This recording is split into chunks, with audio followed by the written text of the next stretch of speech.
The way a fugue works is every instrument has to introduce the subject and then go in to, but it introduces the subject built around a different tonic. So I'm gonna have one do it in A, one do it in B, C, and one do it on a on an on an F. Cool. So anyway, but when each thing moves on to its melody originally, the other instruments are gonna go into like a backing set. So they're gonna do like a more, instead of a more rhythmic or a more melodic, they're gonna do a more rhythmic thing. Okay. And I think just kind of a basic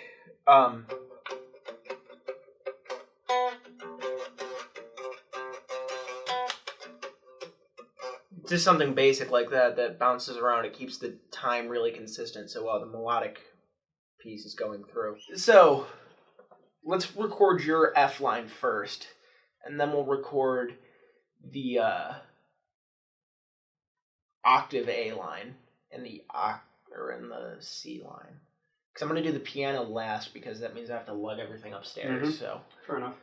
Figure I'll wait for you to leave before I do that, or at the very least I'll wait till we get everything else. So I actually can help you with this. So your E flat is going to be your 3rd fret. And that's kind of where you're starting. So you go... I'm going to sound different because I'm tuned up, but obviously you're going to go...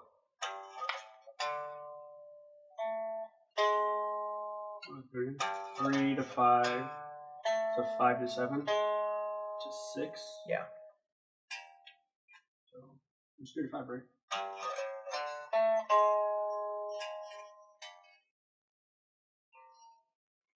Five on that. 5. Right. 7 on the next string. Oh, this one. Yeah.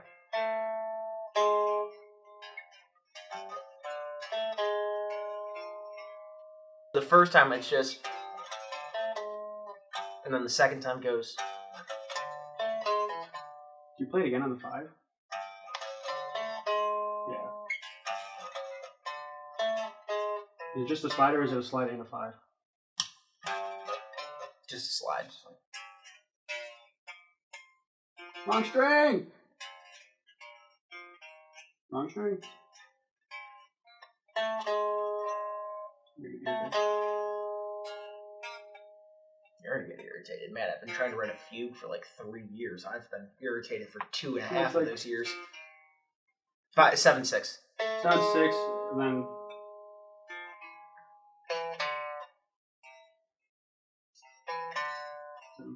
Yeah. So that's the second time. So the first time is just the... It's just the 7, 6, and then it goes to the 7, 5. My one thing is just make sure you're getting that rhythm right. If you have to take that extra hit on the 5, do it. Because I'm basically just ghosting it. But it's still... I'm trying to figure it out. Once I can play it, I can Right, you can work on your phrasing. Yeah, that's fair. Make sure you... So... Alright, now that I know how to play... Yeah, you kind of ghost the 5, so it's more on the 3 than on the 5. So it's...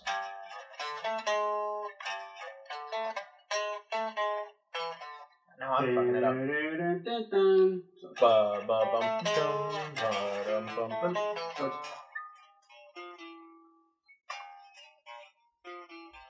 Yeah.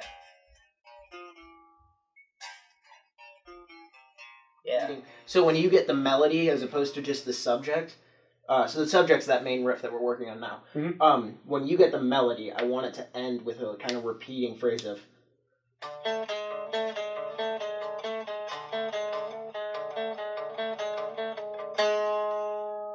And then it's going to jump back to a really slowed down, drawn out version. Is it 5/5 or is it 5? Is it the same thing? Oh, it's 5/7.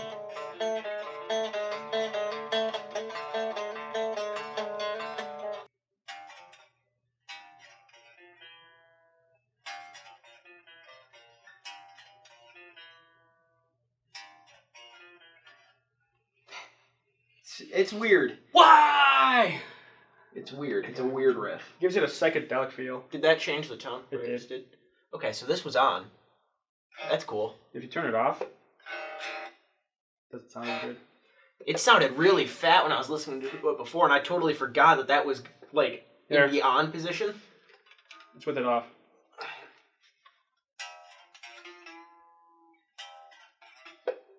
Not nearly as good. Not nearly as good. It's Oh way my better god, than yeah, that. not even kind even of close. Nope. Do you like those bends in there too? Huh? Do you like the bend in there? I do. It gives everything a weird warble to it, and I like that. There. This one.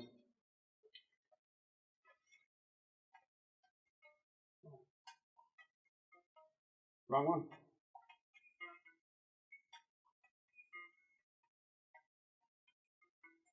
I don't know if you want to add that in there somewhere. I like that.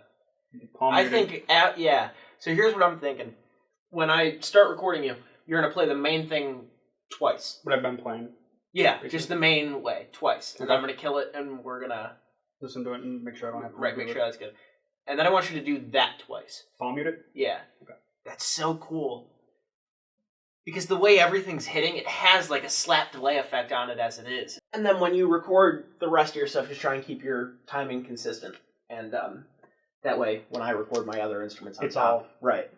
It's not me trying to like warble with your time and everything. I'll do my best. Yeah.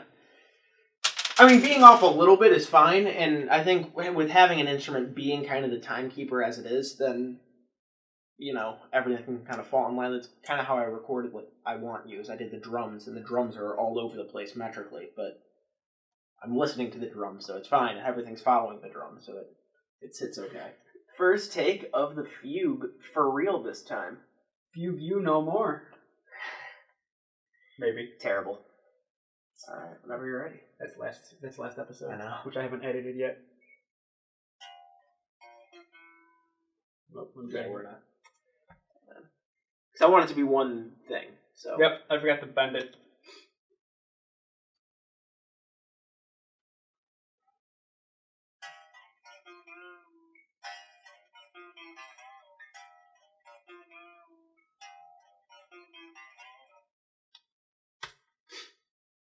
Sure. With headphones? Yeah. Wow, so that was actually almost perfectly 120 beats. Look at that. So you started here and ended there, so it was almost perfectly 4 bars of 120. It's pretty good. If I turn this up to like, or turn it down rather to like 119 or 118, I'd hit it for it would probably fit. So we'll look at that in just a second, but holy cow, Matt. It doesn't matter because I'm not really going to loop this, but I just want to see.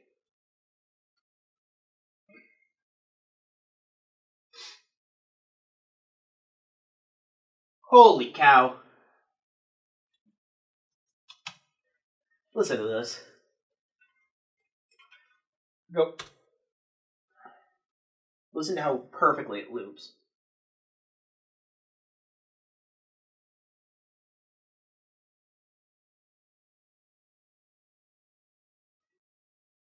That's pretty good. It's pretty good. I have synths that play perfectly in time, and they loop worse just because they pop. They hit on a high part. You're fading right where it would end, so then when I loop it, it kicks in perfectly.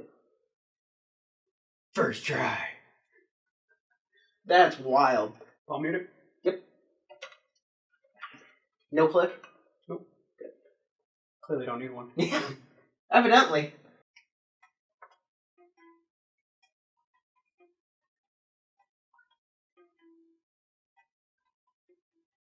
I messed that up.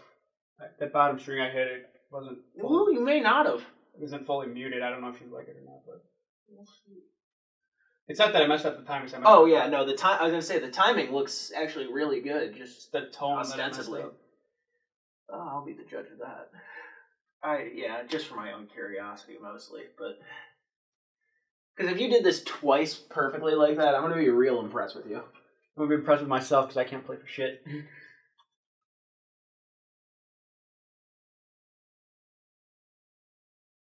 I like how with the it's a little like kind of jerky, but it sounds good. I like that actually. I didn't palm mute this one all the way. I like that actually. I like that a lot. I like how with the pitch shifter, it sounds like there are like 6 guitars playing the... It's weird, but I love it. It's a good sound. It is. It's a very unique kind of tone. I can't believe you did that. Listen to this, because you did it again. It's unreal. Even a bad guitar player is sometimes good. I'd kill to be able to play accidentally in time like you. So that cut there, you could actually do it. I think.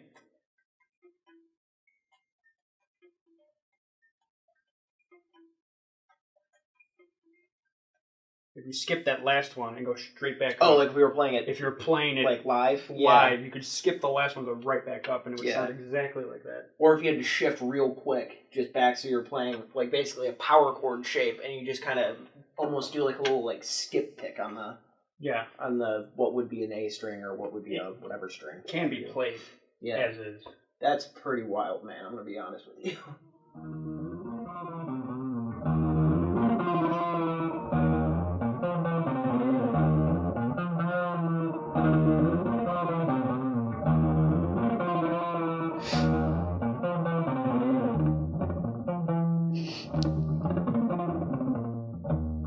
One try.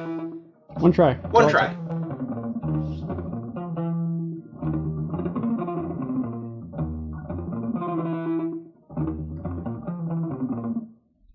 One try. First try. That's all it took. I'm mad at you. I'm happy with myself. Jealous, whatever. I'm thrilled with myself. Yeah, you'd think I'd be happy. I've been working on this thing for so long and trying to figure out things that will work, things that don't work, and get everything working. And then you just come along and play it perfectly on one try. How do you play it? That's how you play it? Okay, let me play it once here. All right, how's that?